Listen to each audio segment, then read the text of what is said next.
Hello, this is the first of what's probably going to be two or three video lectures covering the things that we need to get caught up on. So the first thing is argumentative and persuasive writing. I believe we talked a little bit about this, but there's more information in here I want to give you. For this, I need you to get out the logical fallacies handout I gave you. I actually need to get that out too. We're going to be using this a little bit during this lecture. So get that out, and then we'll get started. Give me 1 second. Okay. So one of the first things about argumentative writing, and this is, it may be simple, but it's still something that I think we need to touch on, is that obviously you're trying to persuade and manipulate your reader to believe what you want them to believe, for them to get to the conclusions that you're guiding them to, all of that. During one of Nabokov's lectures, he famously stated that a writer must be a teacher, an enchanter, and a storyteller. And this definitely makes sense in fiction and in creative writing, but I think it is also very applicable to academic writing. Obviously, you're teaching something, but you also need to be an enchanter. You must be creative, you must be interesting. If your reader is bored, you're not communicating effectively. You're self-sabotaging yourself if you're not communicating effectively. So that's why you need to be an enchanter. It needs to be interesting. And there's definitely some creative elements that you can put into this kind of writing. And as a storyteller, you are, I believe this relates to how you organize your thoughts. There's still some kind of organizational method there. There's still some kind of process that you as the writer are going through, but some kind of a process that you're also guiding the reader through. So it's very important to be a storyteller as well. Some components, you obviously need to hook the reader. One of the better ways to do this is through some kind of emotional appeal or ethical appeal, in that you can pull the reader into your argument by coming at it from an emotional angle or from an ethical angle. Style, language, word choice, these can be more aggressive than in your typical kind of just informational research writing.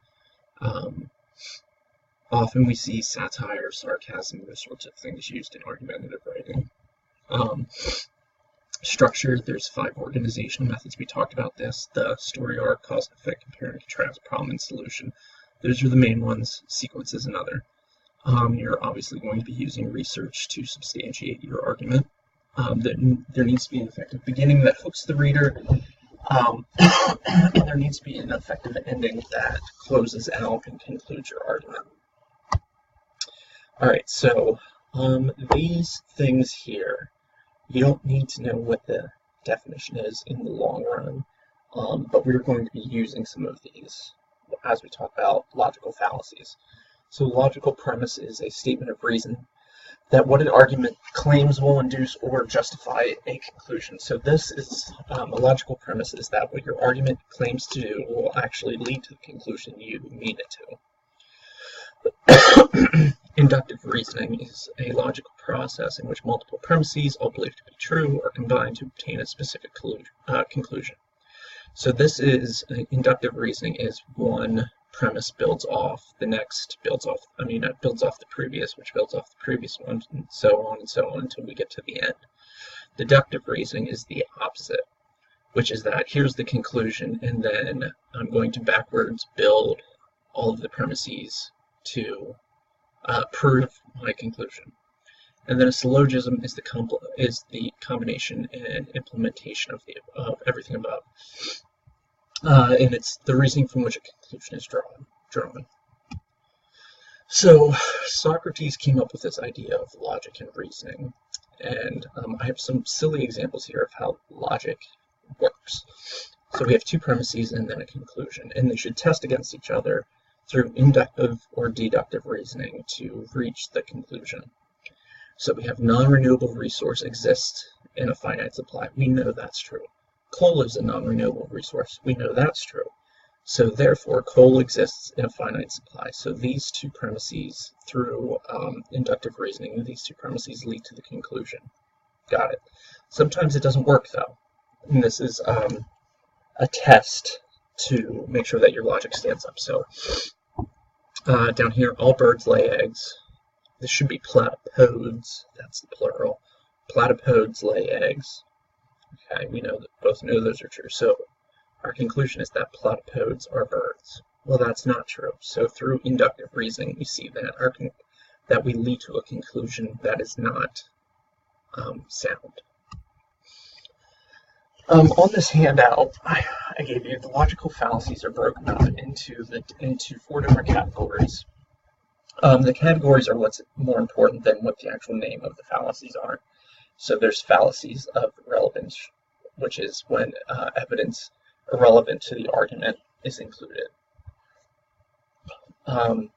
You can look through this to get some examples, but essentially all of these fallacies of relevance have to do with including things that are irrelevant to the argument in an effort to justify your argument. Component fallacies are errors in inductive and deductive reasoning, or in syllogistic terms that fail to overlap. So this one's a little harder to understand.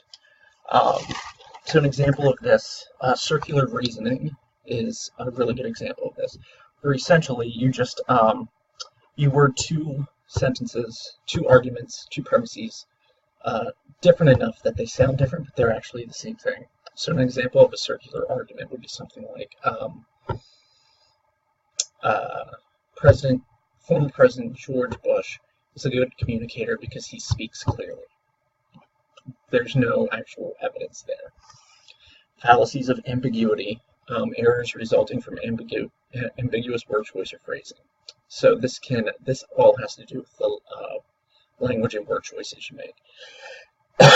And then fallacies of omission are errors occurring because the author or speaker leaves out material or focuses exclusively on missing information. So this is basically when you leave out information that would prove your argument wrong. So an example of this, the first one on this handout, is stacking the deck, which is when the speaker stacks the deck in her favor by ignoring examples that disprove the point and listing only examples that support the point. So this is why I generally ask my students to make sure you're including in your argumentative papers, you're including arguments against what you're trying to prove, and then you're refuting those arguments. So you're staying a step ahead of the reader, essentially. Here's some examples that I see very often. Slippery slope is the unintentional acceleration of steps. So point A leads to point B, which then leads to point Z without including all the information in between. Hasty generalization is corrupting your argument with biases. Post hoc ergo propter hoc. I believe it has a different name in here, actually. Let me find it. False cause is what they call it in here, which is essentially that I drank a bottle of water this morning and now I'm sick. So the bottle of water must have made me sick. You have no evidence to support that. We talk about circular argument. Either or, I see this a lot, where there's only 2 possible outcomes and one's right and one's wrong. Very rarely does life work that way.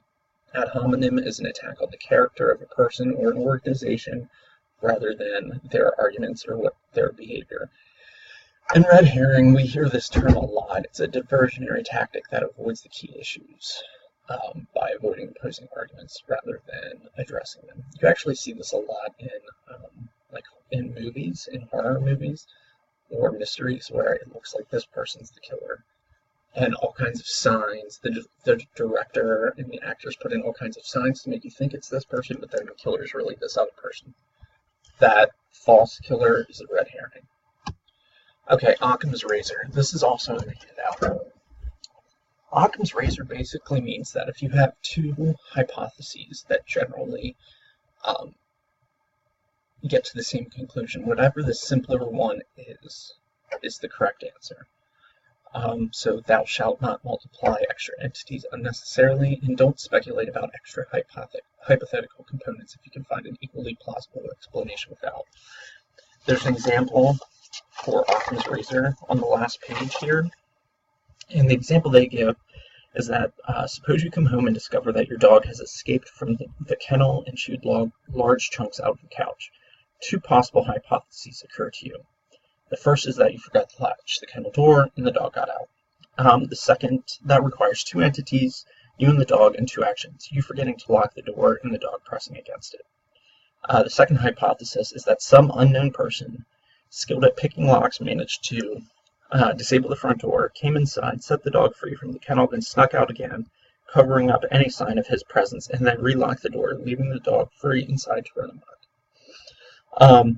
This could also be possible, but this requires three hypotheses requiring, this hypothesis requires three entities, you, the dog, and the intruder, and several actions, picking the lock, entering the house, releasing the dog, hiding the evidence, and relocking the door. So either hypothesis could be correct, but the principle of Occam's razor tells us that the first hypothesis, the simpler one, is the correct answer. This links to this great comic strip called the Adventures of Fallacy Man. We're not going to spend any time on that right now, but that's something you can check out. And that is it for argumentation. There will be a couple other videos as well.